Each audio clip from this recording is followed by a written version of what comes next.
In this video, I'm going to show you how to sew a centered zipper. So what you're going to need is a zipper, 2 pieces of muslin scrap fabric if you're following along for the sampler in my class, an 18-inch ruler, a seam ripper, and then your sewing machine, including a zipper foot. And I'll show you how to switch this out in a second. But for the centered zipper, these are all the things you need. If you're following along at home from a project that is not for my class, the exact same principles apply for installing a centered zipper. The only thing that will change is what you're sewing it into and also the size of your zipper. So you can easily just translate the numbers I'm saying into your own project if you're using this for something else.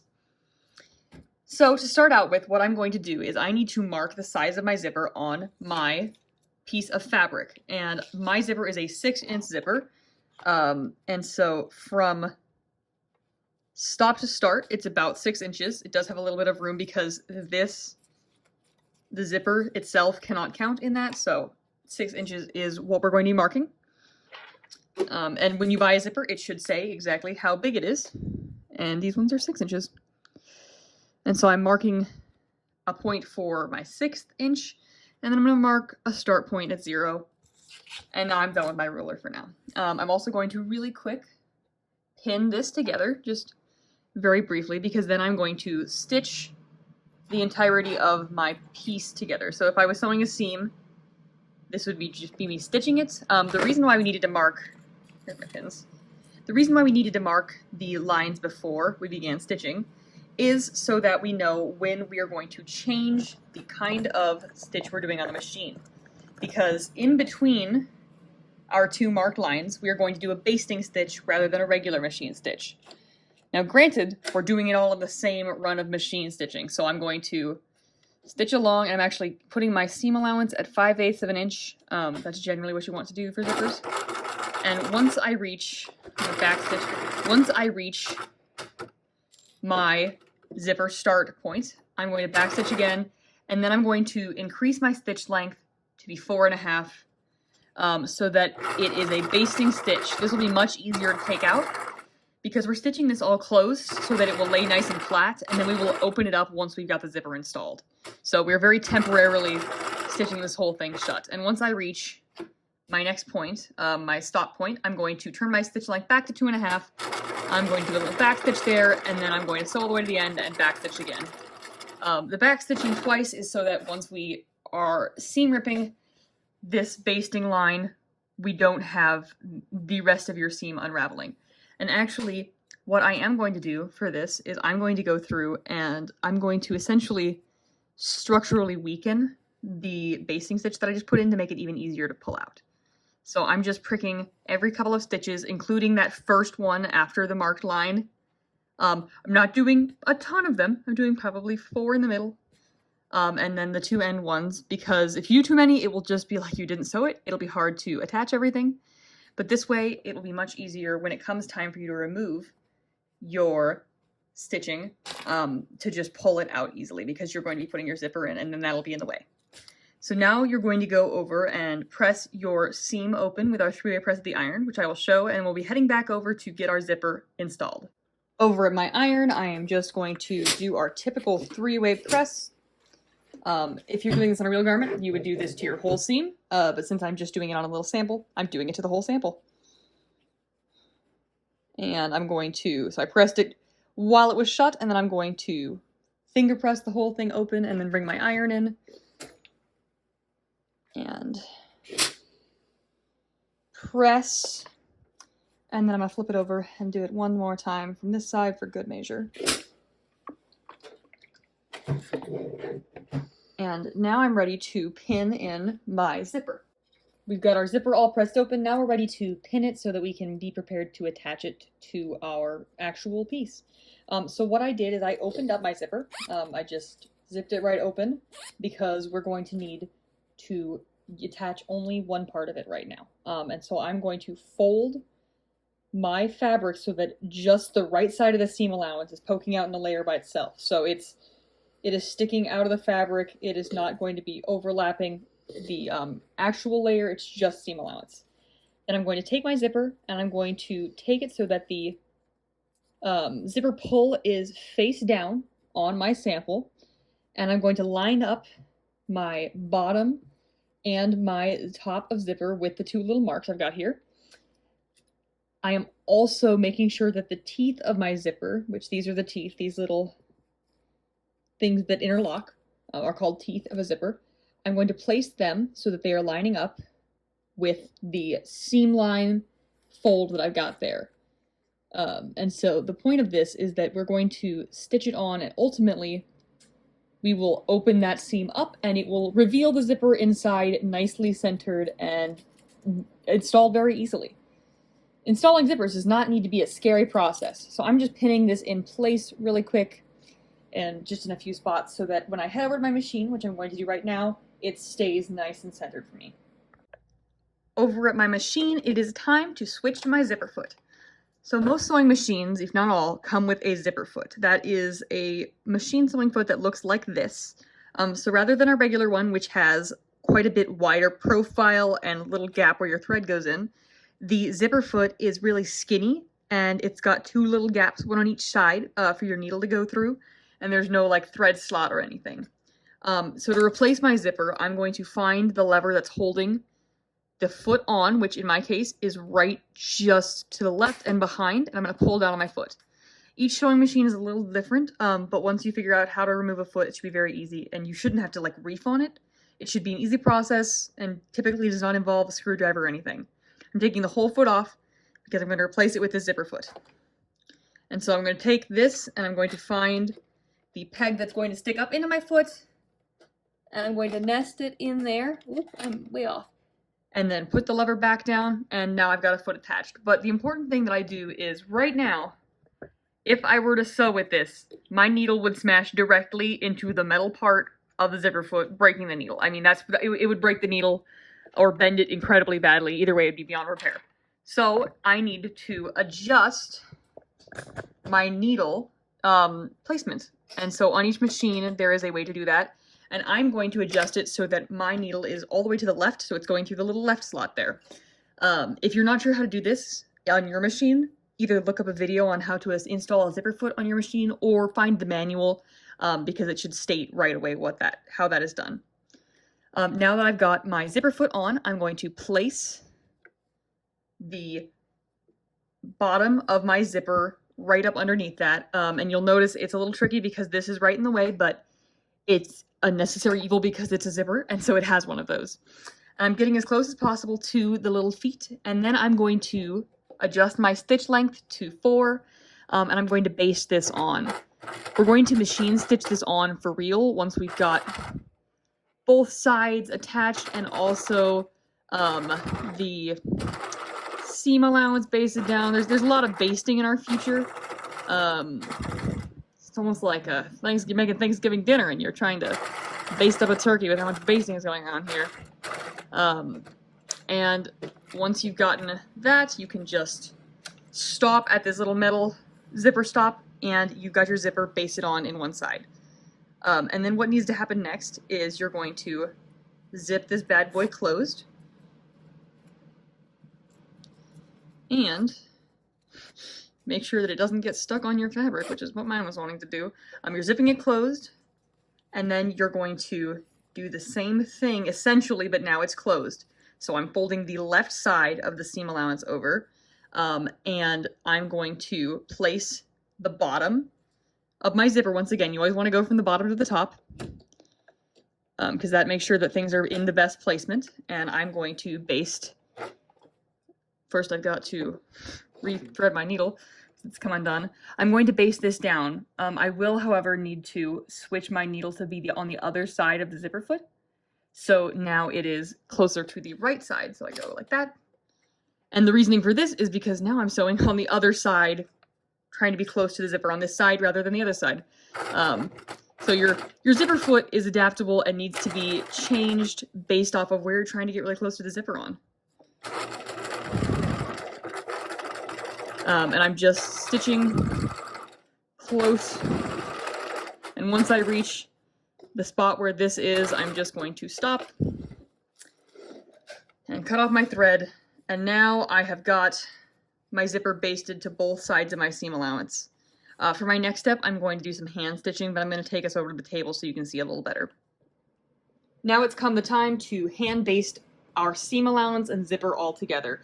So I'm using a contrasting color of thread. If you're doing this on a real project, you'll want to use a matching color of thread, but it doesn't really matter because you're going to remove it anyway. So what we're doing here is we're going to be hand basting all of these layers together, so that for our next step when we machine stitch all of it on, we know that things are lying straight and flat and correct. So you're going to want to grab your ruler because you're going to need to mark 1/4 inch on your zipper, or at the very least, look at it real good so that you know where you're trying to stitch. So 1/4 inch on my zipper. I'm gonna bring it closer to you. 1/4 inch away from my zipper, and we're measuring from the center line, is just like dead center of my zipper tape. So that is where I want my stitching to be occurring, because that's where I want my final product to be having the stitching. So I'm just going to go through, and a big loose stitch, I'm going to baste through all of the layers. And you need to tie a knot at the end of yours, and you need it to be bigger than the knot I tied in mine, apparently, because it just ripped right on through. You are going to want to just sew with one thread, so you're not trying to double thread your needle, because it's temporary. It doesn't need to be super thick and sturdy. Okay, there we go. Attempt 2. So right in the center of my zipper tape, and I'm basting. And it feels very strange to be sewing a zipper into something this small, because I'm very much used to, you know, it's a whole garment that I'm sewing a zipper into, so having just a little teeny piece of fabric that I'm holding is funny.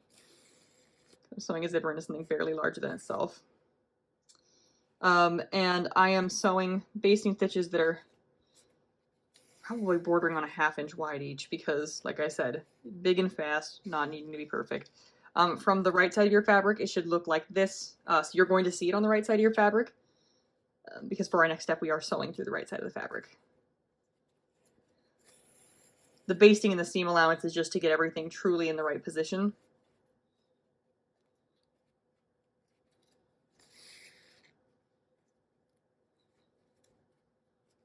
And once I reach the bottom, which I'm almost there, I'm going to go down and pull out all these weird little loose threads, and then I'm going to flip it over, and I'm just going to pivot. And I'm doing this, I want to go a little bit further down, actually, because I'm marking where I'm going to do my bottom turn, and you don't want to hit this with your needle. It will break your needle. A lot of things on zippers will break your needle, which is not the worst outcome. Like, people break needles. It's a thing that happens in sewing, but it's not something you want either. And it's not, I mean, you gotta replace it. It's not a hassle, but it's also not the end of the world. So I pivoted around the end, so I've got a little end stitch there, and then I'm just going to do the exact same thing at 1/4 inch, going back up.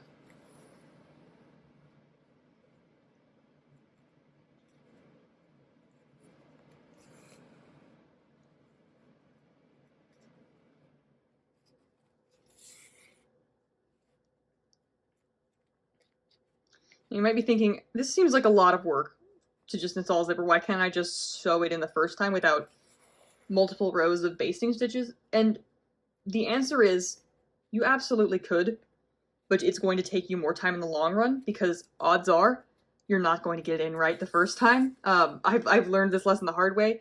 If you just want to bravely go into the unknown and try to sew your zipper in without any basting or marking or pre-planning, odds are things are going to get really wonky really fast for you, because when you're sewing with this many layers and with something that has like real girth to it, like a zipper, that will mess up your machine when you hit it wrong, and it'll throw off your stitch straightness, basting is the way to go. Because even though it's taking me 2 minutes now to baste this on, it would take me a lot more minutes to sew it all in with a machine and realize I had it totally wrong, and seam rip it all, and then sew it all in with a machine and then realize I had it totally wrong again. If you think I'm speaking from experience, it's because I am. It's just like, if it sounds too specific, it's because it's happened multiple times where I'm like, well, does anybody really need to baste in zippers? And you do. So now I'm going to take this over to my machine, and we're going to stitch it in for real. Over at my machine, we're officially ready to install our zipper. So we're going to do this in 2 parts rather than just pivoting all the way around the whole thing, and that's because our zipper foot needle needs to be aligned differently for both of the 2 sides. So I'm starting on the left side. I think it's the left side. Either way, I'm starting on a side and I'm positioning my needle right after where our seam line is originally, and just directly on top of that thread trace line that we did. So if you could see, it's like right on top of that bad boy. And I'm just going to turn my stitch length back to 2.5, and I'm sewing directly on top of my marked blue line. And I'm going to back stitch,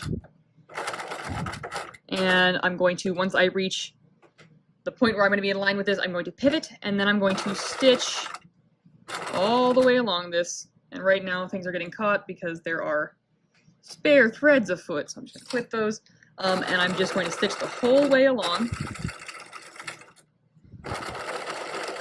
And since I got basting, there was no need to pin, and also everything is staying nice and flat and where it needs to be, and it's all pre-marked, which is really cool. I also have my zipper tab flipped up so it's not in the way, and I'm going to stitch all the way to the top and then back stitch again. And then I'm going to clip off my thread. I'm going to cut these threads so they don't get in the way again. Okay, and then I'm going to repeat the exact same process, but from the wrong side, it looks like this. Your zipper's getting sewn in for real. And I'm going to, oh, that's the top. I'm going to position it like this now. And I will need to switch my needle over so it's on the other side. Now it's on the right side when I'm sewing the right. And if you're having a hard time conceptualizing which is which, just really think about which side's going to get it closer to the zipper teeth. And I'm doing the exact same thing. I'm going to need to rethread my needle. That's something with a zipper foot. It likes to release your thread very easily, and so you got to be sure that your thread doesn't slip out and you're not ghost sewing, because it boy oh boy does not want to stay. Okie dokie. Round 2. Positioning my needle, stitching and back stitching, and then pivot. You're placing your needle and pivoting on it so that you're in line with your 1/4 inch basting, and then you're going to stitch.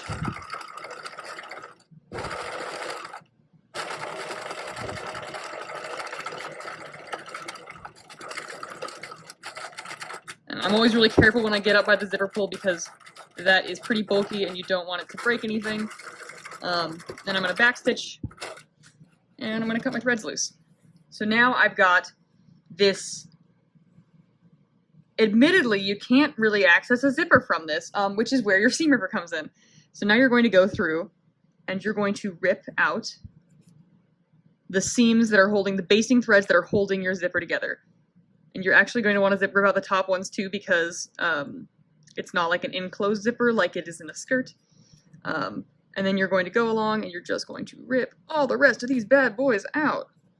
And this can be tricky, especially if you don't switch your stitch to basting, but it's made easier by 1, having your basting pre-clipped like we did, and 2, having it on a basting stitch at all, because bigger stitches are easier to remove and smaller stitches are trickier. And you can already see there's a zipper emerging from in there. So exciting. We're going to have a real zipper.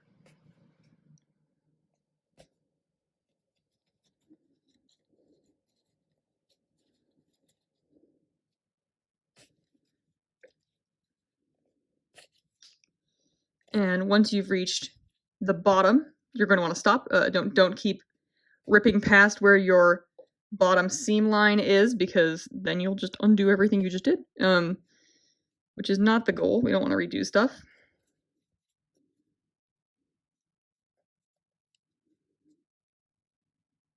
This guy right here is being a little stubborn for me. But once you've got it all seam ripped, you're basically good. I'm going to rip this part open, and then we're going to have a functional zipper, which is so exciting.